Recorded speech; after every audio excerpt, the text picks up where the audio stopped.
A young friend of mine that loves these roads and Porsches as much as I do is Austin Duncan, a great guy and a true petrolhead who just got himself his first classic Porsche. Let's check it out.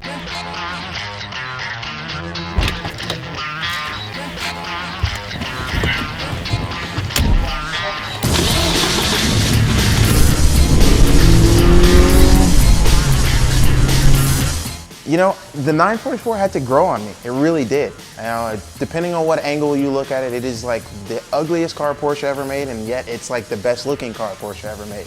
Right, that's kind of a cliche. I want to say something else. I'm gonna be like, the 944 is like, it's great if its cousin wasn't the 924.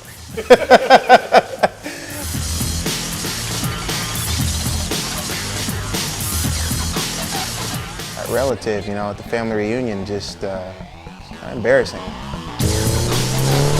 You know, it's got everything that was cool about the 80s. You know, it's boxy, it's got factory wide body. It's just like several squares colliding and working together with this big wing on it that's attached in rubber and, you know, creates rust. But other than that, the car was awesome. Still is. The bee's knees.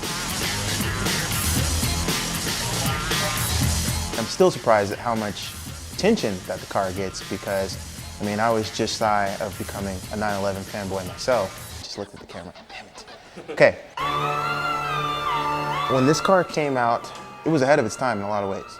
I believe the 944 Turbo was like one of the first cars to have an airbag, and it was transaxle design, and at the time, you know, 200 and I believe 220 horsepower out of a 4-cylinder, you know, was unheard of. I better look it up too. This is gonna be some guy that's like, no, yeah, whatever. So when this thing came out, it had to have just blown everybody's mind. I mean, I've had people pull up next to me and take pictures of it, and you know, it's nice to see a clean example that's still on the road, because you really don't see that many clean ones anymore. It kind of went, when the market took a dip and they were all like really cheap, you know, there aren't that many survivors. It was overlooked car, but it still has a lot of credibility for being what it was. It's a classic. You know, if you open the garage and there was a 951 there, let's say a 930 and a Testarossa, and they were all in pristine shape, you would not look and be like, one of those cars doesn't belong.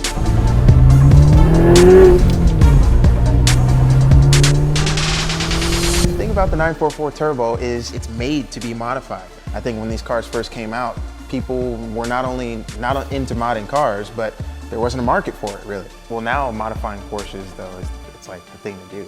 It's a great platform because there's hidden horsepower all over the car. You just have to find it. Well, the 944, I never just say 9. If people ask me what I say 944 Turbo. You have to add the turbo on there. 944 is great, but you just have to put the turbo on there so they, you know, it's not just, you can't just say 944. I still say turbo. Turbo. Spool. What sound does it make?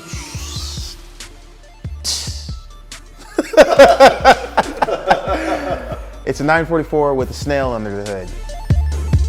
It's awesome, it's great, it's faster than air-cooled, but will I keep this car forever? I want to say yes, but if another opportunity comes up, you know, we might have to part ways. But I'm definitely going to enjoy it while I have it. I'm going to mod it like I'm keeping it. Not sure that's a good financial decision. You know, those air-cooled guys, they're always talking about, you know, their 911s and it's this and your 944, it's not a real Porsche. And you're like, but it's faster and it's more practical and, you know, you can like not die trying to go around a corner. Yeah, that's right. I like water pumpers. It's the air-cooled stuff. Come on, man. I'm tired of hearing about it. Oh, yeah, he just burned down. I know, yeah, I know.